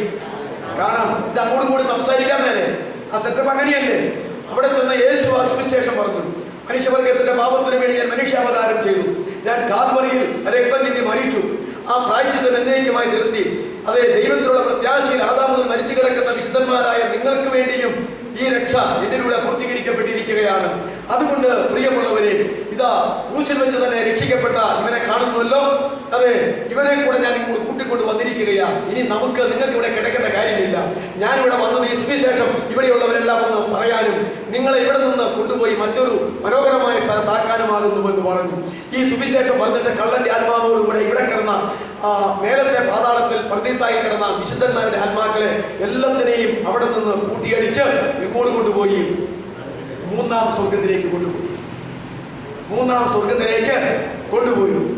അപ്പോ കർത്താവ് ഭൂമിയിലായിരുന്നപ്പോഴാണ് ഈ കാര്യം പറഞ്ഞത്. അന്നേരം അത് ശരിയാണ്. അവിടെ നിന്ന് കർത്താവ് ഈ സ്ഥലത്തിന് ഒരു ചേഞ്ച് നടത്തി. മൂന്നാം സ്വർഗം ഇതിലേക്ക് കൊണ്ടുപോയി. അങ്ങനെ കൊണ്ടുപോകുന്ന കാലയളവിൽ നിങ്ങൾക്കറിയാമോ, കല്ലറയിൽ കർത്താവിനെ കാണാനായിട്ട് സുന്ദരവുമായിട്ട് ഒരു പെണ്ണ് ഞായറാഴ്ച വെളുപ്പക്കാലത്ത്. ആരാത്? മഗ്ദലന മറിയം. അവിടെ ചെന്ന് കഴിഞ്ഞപ്പോൾ കല്ലറ തുറന്നു കിടക്കുക. കർത്താവ് ഉണ്ടോ അവിടെ? നമുക്കറിയാം. അവൾ അവിടുന്ന് പോവുകയില്ല. അവൾ അവിടെ കിടന്ന് ഒരുപടി കരഞ്ഞോണ്ട് നിൽക്കുക. അങ്ങനെ വന്നപ്പോൾ ആരോ ഒരാൾ അവിടെ വന്നു. തോട്ടക്കാരനെന്ന് വിചാരിച്ച് അവൾ ചോദിച്ചു, യജമാനനെ ഇവനെ നീ എടുത്തുകൊണ്ട് പോയി എവിടെ വെച്ചെന്ന് പറഞ്ഞാൽ ഞാൻ അവനെ എടുത്തുകൊണ്ട് പോക്കോളാം. ഉടനെ പിന്നെ അവർ തമ്മിലുള്ളതായിരിക്കുന്ന ആ സംസാരം പെട്ടെന്ന് നിർത്തി അല്ലേ? ഉടനെ ഇത് പറഞ്ഞു കഴിഞ്ഞിട്ട് കർത്താവ് എന്ന് പറഞ്ഞു, മറിയ എന്ന എബ്രായ ഭാഷയിൽ വിളിച്ചു. റാബൂനി എന്നവൾ എബ്രായ ഭാഷയിൽ അങ്ങോട്ടും ഗുരുവേ എന്നർത്ഥം വിളിച്ചു. അപ്പോൾ ആളെ മനസ്സിലായി. അപ്പൊ തോട്ടക്കാരനൊക്കെ ആരായിട്ട് മാറി? ഉയർത്തെഴുന്നേറ്റ് ജീവിക്കുന്ന ക്രിസ്തുവായിട്ട് മാറി. ഈ സന്തോഷത്താൽ കർത്താവിന്റെ കാലെ കെട്ടിപ്പിടിച്ച് ചുംബിക്കാനായിട്ട് ഇപ്പോൾ മൂട്ടി അണഞ്ഞതാ. ഇപ്പൊ പറഞ്ഞു, ഇപ്പോൾ എന്നെ തുടരുത്. ഞാൻ പിതാവിന്റെ സന്നിധിയിൽ ഉയർത്തെഴുന്നേറ്റ് പോയിട്ടില്ല. ഉയർത്തെഴുന്നേറ്റ് ഞാൻ പിതാവിന്റെ സന്നിധിയിലേക്ക് പോയിട്ടില്ല. ഞാൻ പോയിട്ട് വരട്ടെ. ഞാൻ ഇനിയിപ്പൊ കേട്ടു, ഞാൻ ഇവനെ കൊണ്ട് അവിടെ ചെന്ന് സുവിശേഷമെല്ലാം പറഞ്ഞ് ആ കാര്യങ്ങളെല്ലാം ക്രമീകരിച്ച് ഈ ആത്മാക്കളെ കൂട്ടി പോണ വഴിക്കാ നീ ഇവിടെ കിടന്ന് കരയണം. നീ ഇവിടുന്ന് പോകില്ല എന്ന് എനിക്ക് മനസ്സിലായി. നിന്നെ ഇവിടുന്ന് ഒന്ന് പറഞ്ഞു വിട്ടിട്ട് വേണ്ട എനിക്ക് പിതാവിന്റെ അവിടെ പോയിട്ട് തിരിച്ചും കൂടി വരാനായിട്ട്. അതുകൊണ്ട് അവരെ ഞാൻ അവിടെ നിർത്തിയിട്ട് ഓടി നിന്റെ അടുക്കിലേക്ക് വന്നതാ. അതുകൊണ്ട് ഞാൻ ഉയർത്തെഴുന്നേറ്റിരിക്കുന്നുവെന്നും നീ എന്നെ കണ്ടു എന്നും എന്റെ ആ ശിഷ്യന്മാരായ കുറെ എണ്ണം ഉണ്ട് അവിടെ. അതുങ്ങളോട് പോയി ഒന്ന് പറഞ്ഞേരെ. ഞാൻ വേഗം തന്നെ ഗലീലയ്ക്ക് നിങ്ങൾക്ക് മുമ്പേ വന്നുകൊള്ളാം. നിങ്ങൾ അവന്മാർ ഗലീലയ്ക്ക് പോകാനായിട്ട് ഇരിക്കുക. അവരവിടെ എത്തുന്നതിന് മുമ്പ് ഞാൻ ഗലീലയ്ക്ക് വരും. ഞാൻ എന്റെ പിതാവിന്റെ സന്നിധിയിൽ ചെന്ന് കുറച്ച് വരട്ടെന്ന് പറഞ്ഞു. ഈ പോയ പോക്ക അപ്പോഴാ ഇവിടെ നിന്നത്. ശരിയല്ലേ? ഇത്രയും പറഞ്ഞതിന് ശേഷം തുടിയിക്കാതെ പിതാവിന്റെ സന്നിധിയിലേക്ക് പോയി. ആ ആത്മാക്കളെ കൂട്ടിക്കൊണ്ട് പിതാവിന്റെ സന്നിധിയിൽ മൂന്നാം സ്വർഗത്തിൽ. മൂന്നാം സ്വർഗം എന്താണ്? ഈ മൂന്നാം സ്വർഗം അത് പൗലോസാ പറഞ്ഞത്. ഇന്നേക്ക് 14 സംവത്സരം മുമ്പ് ഞാനൊരു മനുഷ്യനെ അറിയുന്നു ക്രിസ്തുവിൽ. അവൻ ശരീരം കൊണ്ടോ ശരീരം കൂടാതെ ഞാൻ അറിയുന്നില്ല. അവൻ മൂന്നാം സ്വർഗത്തോളം എടുക്കപ്പെട്ടു. പിന്നെ പറയാ ദൈവത്തിന്റെ പർദീസായോളം എടുക്കപ്പെട്ടു.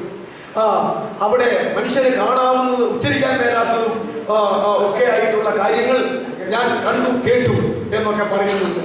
അപ്പോ മൂന്നാം സ്വർഗം ഇപ്പോഴത്തെ വിശുദ്ധന്മാരുടെ ആത്മാക്കൾ കർത്താവിന്റെ അന്ന് സ്ഥലമാറ്റം കൊടുത്ത് ആക്കി വെച്ചിരുന്നിട്ട് ഇനിയത്തെ ന്യായവിധി വരെയും വിശുദ്ധന്മാരുടെ ആത്മാക്കൾ എവിടെയാ? പാതാള പർദീസായിലല്ല, അത് വേക്കൻ്റായി. അവിടെ നിന്ന് ആത്മാക്കളെ മൂന്നാം സ്വർഗമാകുന്ന ദൈവത്തിന്റെ പർദീസായി കൊണ്ടുവന്നിരിക്കുകയാണ്. അപ്പം തന്നെ സ്വർഗം എത്രയുണ്ട്? ഒന്നാം സ്വർഗം കടന്ന് രണ്ടാം സ്വർഗം കടന്നാണല്ലോ പൗലോസ് കൊണ്ട് പോയത്.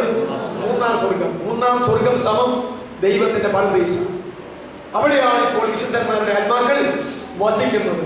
ഇപ്പോൾ അവിടെയില്ല. ഇനി ആരും കാണുകയോ ഇല്ല, കേൾക്കുകയോ ഇല്ല. ഇനി വേദന കിടക്കുന്നവരൊക്കെ ഇത് കാണാൻ പറ്റുമോ? കാണാൻ പറ്റത്തില്ല. വളരെ ചേഞ്ച്. അതെ, കന്യാകുമാരിയിൽ നിന്ന് കാസർഗോട്ടേക്ക് ട്രാൻസ്ഫർ കൊടുക്കുന്ന പോലെ ഇരുന്നു.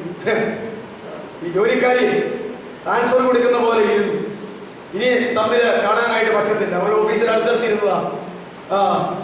ഒരൊറ്റ ട്രാൻസ്ഫർ, ഒരാളെ അങ്ങോട്ടും ഒരാളെ ഇങ്ങോട്ടും. ഇനി അത് അങ്ങനെ കാണാൻ പറ്റുമോ? പറ്റത്തില്ല. എന്ന് പറയുന്ന പോലെ ഇത് മാറ്റിവെച്ചു. ഇത് കർത്താവ് ചെയ്ത ഒരു കാര്യമാണ്. അതുകൊണ്ട് യേശു ക്രിസ്തുവിന്റെ ക്രൂശുമരണം മുതൽ ഉയർത്തെഴുന്നേൽപ്പ് മുതൽ പിന്നീട് അതുവരെ മരിച്ച വിശുദ്ധന്മാരുടെ ആത്മാക്കളെ എല്ലാം അവിടെ കൊണ്ടുപോയി പിന്നീട് മരിക്കുന്ന വിശുദ്ധന്മാരുടെയും ആത്മാക്കളെ എങ്ങോട്ടാ പോകുന്നത്? ഈ മൂന്നാം സ്വർഗത്തിലേക്കാണ് പോകുന്നത്. അതുപോലെ തന്നെ മറ്റതിന് കുഴപ്പമില്ല, പാതാളത്തിന് കുഴപ്പമില്ല. ഈ യാതനാ സ്ഥലത്തേക്കാണ് മറ്റാത്മാക്കൾ പോയത്. നോക്കിക്കഴിഞ്ഞപ്പോൾ എല്ലാത്തിനേക്കാളും അവിടെ ഇട്ടാ ഈ നരകത്തിലേക്ക് വന്നവന്മാർക്ക് സ്ഥലമുണ്ടോ എന്ന് തന്നെയല്ല, എൻ്റെ വിശുദ്ധന്മാർക്ക് ഇച്ചിരോടെ ഒരു സ്റ്റാറ്റസ് കൊടുക്കുകയും വേണ്ടേ? അതുകൊണ്ട് ഒരു ട്രാൻസ്ഫർ അങ്ങനെ വെച്ചെന്ന് മാത്രമേ ഉള്ളൂ. അടുത്ത ട്രാൻസ്ഫറിന് സമയമായിക്കൊണ്ടിരിക്കുന്നു. ഇല്ലേ? അടുത്ത ട്രാൻസ്ഫറിന് സമയമായിക്കൊണ്ടിരിക്കുന്നു. പാതാളത്തിൽ നരകയാതന കിടക്കുന്നവരുടെ സ്ഥലമാറ്റം ഇനി എങ്ങോട്ടാണ് നമ്മൾ പറഞ്ഞത്? നരകത്തിലേക്ക്. മൂന്നാം സ്വർഗമാകുന്ന ദൈവത്തിന്റെ പർദീസായി ഇരിക്കുന്ന അപ്പോസ്തലൻ പോയി കണ്ടുവെന്ന് സാക്ഷ്യപ്പെടുത്തുന്ന അവിടുത്തെ ആത്മാക്കളെ ഇനി എങ്ങോട്ടാ? പരമസുന്ദരമായ സ്വർഗത്തിലേക്ക്. ഭയങ്കര ട്രാൻസ്ഫർ, നിത്യമായ ട്രാൻസ്ഫർ രണ്ടും നടക്കാനായിട്ട് ഇരിക്കുന്നു. ഇവിടെ നമുക്ക് അവസാനിപ്പിക്കാൻ സമയമാണ്. അതുകൊണ്ട് മരണത്തിന്റെ ഒരു ആമുഖം ഞാൻ പറഞ്ഞ് തീർന്നില്ല. ഈ ആമുഖം അടുത്ത ദിവസം ഇച്ചിരോടെ പറഞ്ഞ് അവസാനിപ്പിച്ചിട്ട് മരണം എന്ന വിഷയത്തെ സംബന്ധിച്ച് ഒരു 12 വാക്യങ്ങൾ പഴയ നിയമത്തിലുണ്ട്. അതുപോലെ തന്നെ ഒരു 12 വാക്യങ്ങൾ പുതിയ നിയമത്തിലുണ്ട്. ആ 12 24 വാക്യങ്ങൾ വായിച്ച് നമ്മൾ ഒന്ന് കടന്നു പോകണം. എന്നിട്ട് വിശദീകരിക്കേണ്ടതായ ചില വേദഭാഗങ്ങൾ. എപ്പോഴാണ് മനുഷ്യന്റെ ഈ ലോക ജീവിതം എന്താ, മരണം എന്താ, മരണാനന്തര സംഭവങ്ങൾ എന്താ എന്നുള്ളതിനെ കുറിച്ച് നമുക്ക് പൂർണ്ണമായ കാര്യങ്ങൾ വിശദീകരണ വേദഭാഗത്തിലേ വരുന്നുള്ളൂ. അപ്പോൾ ഇത്രയും കാര്യങ്ങൾ മനസ്സിലിരിക്കട്ടെ. ഈ ആമുഖത്തിന്റെ ബാക്കി അടുത്ത ദിവസം തുടങ്ങും. അത് കഴിഞ്ഞാൽ പിന്നെ പഴയ നിയമത്തിൽ എത്ര വാക്യമുണ്ട്? ഒരു 12 വാക്യം. പുതിയ നിയമത്തിൽ എത്ര വാക്യമുണ്ട്? അത്രയും വാക്യമേ ഉള്ളൂ എന്നല്ല ഞാൻ പറഞ്ഞത്. നമ്മളിപ്പോൾ ചിന്തിക്കാനായിട്ടുള്ള പ്രധാനപ്പെട്ട 12 വാക്യം ഞാൻ എടുത്തിട്ടുള്ളൂ. നിങ്ങൾക്ക് പിന്നെ വേണമെന്നൊക്കെ വയ്ക്കുവാണെങ്കിൽ, താല്പര്യം വരികയാണെങ്കിൽ ഞാൻ മുഴുവനും നോക്കി കണ്ടുപിടിച്ച് പറയാം, നോട്ടെടുത്ത് പറയാം, കുഴപ്പമൊന്നുമില്ല. എങ്കിലും പ്രധാനപ്പെട്ട ഒരു 12 വാക്യം ഞാൻ ദൈവമക്കളെ കുറിച്ച് പറഞ്ഞ് പഠിപ്പിച്ചവളും 22 വാക്യം പ്രധാനപ്പെട്ടതേ പറഞ്ഞുള്ളൂ. രക്ഷയെക്കുറിച്ച് പറഞ്ഞ് പഠിപ്പിച്ചവളും രക്ഷാപൂർത്തിയെ കുറിച്ച് ഒരു 12 വിഷയങ്ങളാണ് പറഞ്ഞുള്ളൂ. അല്ലാത്ത ഗൗരവം കുറഞ്ഞ വിഷയങ്ങൾ നമ്മൾ വിട്ടിരിക്കുകയാണ്. ഇതിനുശേഷം വിശദീകരിക്കേണ്ടതായ ഒരു പിടി വേദഭാഗമുണ്ട്. കർത്താവ് പറഞ്ഞതും അപ്പോസ്തലന്മാർ പറഞ്ഞതും അതിന്റെ വിശദീകരണങ്ങളിലൂടെ വചനത്തിലൂടെ വന്നു കഴിയുമ്പോൾ മാത്രമേ ഏകദേശം ഒരു ചെറിയ ആശയം വചനപരമായിട്ട് നമുക്ക് ലഭിക്കാനായിട്ട് പറ്റത്തുള്ളൂ. ഈ അറിവ് നാം അറിയുന്നതിനെ മുഴുവൻ അനുഭവത്തിലാക്കുവാൻ ഇടയാണ്. അല്ലെങ്കിൽ എന്ത് പ്രയോജനം? പർദീസായെ കുറിച്ച്, സ്വർഗത്തെ കുറിച്ച് ഞാൻ എത്ര ക്ലാസ് എടുത്താലും ഞാൻ അതിലേക്ക് പോയില്ലെങ്കിൽ എന്നെ പോലെ ഒരു എന്താ പറയുന്നത്, ഒരു പോഷനായ മനുഷ്യൻ ലോകത്തുണ്ടാകുമോ? നിങ്ങൾ കേട്ടാലും നിങ്ങൾ അങ്ങനെ ആയിത്തീർന്നില്ലെങ്കിൽ നിങ്ങളെപ്പോലെ ഒരു പോഷനായ മനുഷ്യൻ ലോകത്തിലുണ്ടാകുമോ? ഇല്ല. അതുകൊണ്ട് നമ്മുടെ ജീവിതത്തെ എത്രയും വേഗം ക്രമീകരിക്കേണ്ടത് വളരെ ആവശ്യം. കർത്താവിന് മാറ്റമില്ല, കർത്താവിന്റെ വചനത്തിനും മാറ്റമില്ല. നമുക്ക് ഇന്ന് അവസാനിപ്പിക്കാം. ദൈവം നമ്മെ അനുഗ്രഹിക്കട്ടെ. മരണത്തിന്റെ ആമുഖം പറഞ്ഞ് ഞാൻ തീർന്നില്ല. തുടർന്ന് പ്രാർത്ഥനയോടെ നമുക്ക് ഒരുങ്ങി വരാം. ദൈവം നമ്മെ സഹായിക്കട്ടെ. തലകളെ വണക്കാം. ആരെങ്കിലും ഒരാൾ പ്രാർത്ഥന.